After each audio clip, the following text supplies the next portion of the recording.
अस्सलामुअलैकुम जी, कैसे हैं आप सब? उम्मीद करती हूँ सब खैरियत से होंगे। तो मज़ेदार सा रमज़ान स्पेशल स्ट्रॉबेरी शेक बनाना सिखाऊँगी आप लोगों को बहुत ही ईज़ी स्टेप के साथ। तो चलते हैं अपने इंग्रेडिएंट्स की तरफ। यहाँ पे मैंने जो है ना स्ट्रॉबेरी ले ली है, स्ट्रॉबेरी और एक तरफ मैंने जो है ना चिया सीड ले लिए हैं, 2 चम्मच मैंने चिया सीड के लिए हैं और जो है ना 3 चम्मच मैंने शुगर के लिए हैं, व्हाइट शुगर मैं यहाँ पे यूज़ कर रही हूँ और साथ मैंने जो है ना 1 जग दूध ले लिया है। दूध यहाँ पे आपने यक ठंडा ले इस्तेमाल करना है और अगर आप लोगों के पास दूध ठंडा नहीं है अवेलेबल तो आप इसमें बर्फ़ ऐड कर सकते हैं। तो यहाँ पे हम लोगों ने सबसे पहले अपनी जो है ना स्ट्रॉबेरीज़ को पील ऑफ कर लेना है, इसका ग्रीन वाला पार्ट अलग कर देना है, इसके पत्ते उतार देने हैं और नीचे स्ट्रॉबेरी को अलग कर लेना है।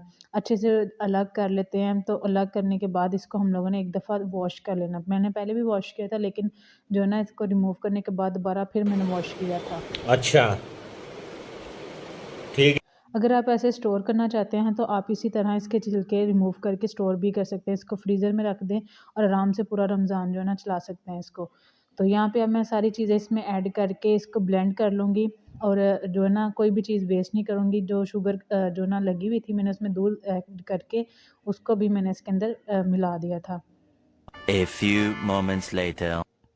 अब आफ्टर ब्लेंड इसका इतना मज़े का कलर निकल के आया, इतना मज़े का टेस्ट होता है ना, तो रमज़ान में लाज़मी ट्राई करिएगा। यहाँ पे मैंने 2 चम्मच जो भिगोए हुए चिया सीड्स थे वो भी ऐड कर दिए हैं, तो ये बहुत ही मज़े का लगती है। जब रोज़ा खोलते हैं ना तो एक दफ़ा पी के बहुत सुकून मिलता है।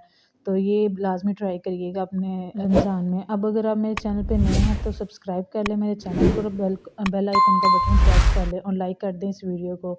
तो यही आपका प्यार और यही आपके एप्रिसिएशन होते हैं। तो चलिए मिलते हैं नेक्स्ट वीडियो में। ओके जी, अपना ख़्याल रखें। अल्लाह हाफ़िज़।